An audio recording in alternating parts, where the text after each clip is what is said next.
थर्मालाईन marketing private limited प्रस्तुत आणि A3 event and media services निर्मित समर्थ या चित्रपटाची निर्मिती रवींद्र पाठक यांनी केली असून समर्थ रामदास स्वामींच्या प्रेरणादायी विचारांना आजच्या जीवनाशी जोडणारा, नात्यांची नव्याने जाणीव करून देणारा आणि जीवनाकडे सकारात्मक दृष्टीने पाहण्याची प्रेरणा देणारा समर्थ हा बहुप्रतीक्षित मराठी चित्रपट येत्या 14 ऑगस्ट रोजी संपूर्ण महाराष्ट्रात प्रदर्शित होणार आहे. स्वतःसाठी जगायचं. आणि चित्रपटाचे निर्माते रवींद्र पाठक सर, त्याचबरोबर प्रमुख भूमिकेत भूषण प्रधान, त्या शेजारी आहेत मुख्य भूमिकेतील पुष्कराज सिरपुरकर, ईशा केसकर आणि हार्दिक जोशी. तुम्ही आता ट्रेलर बघितला सगळ्यांनी, कसा वाटतोय ट्रेलर? मंडळींना ट्रेलर आवडलेला दिसत नाही. चांगला आहे, खूप वेगळा. ते अनएक्सेप्टेबल असतात. रिलेशनशिपचे विषय आहेत, त्याचबरोबर घरांमध्ये फिनान्शियल स्ट्रेसेस पण बरेच आहेत. एकत्र कुटुंब पद्धती आता संपत चाललेली आहे, संवाद संपत चाललेत.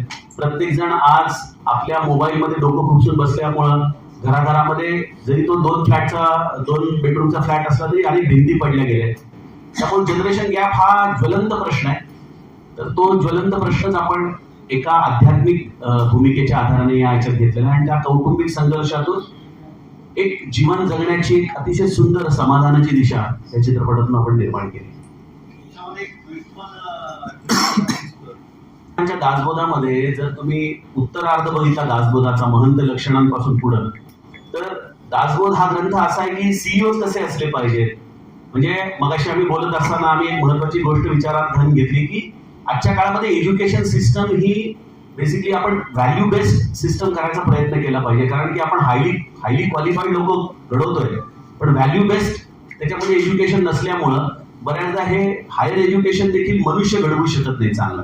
आणि मग हा मनुष्याची परीक्षा कधी होते? संकटाच्या वेळेला परीक्षा होते.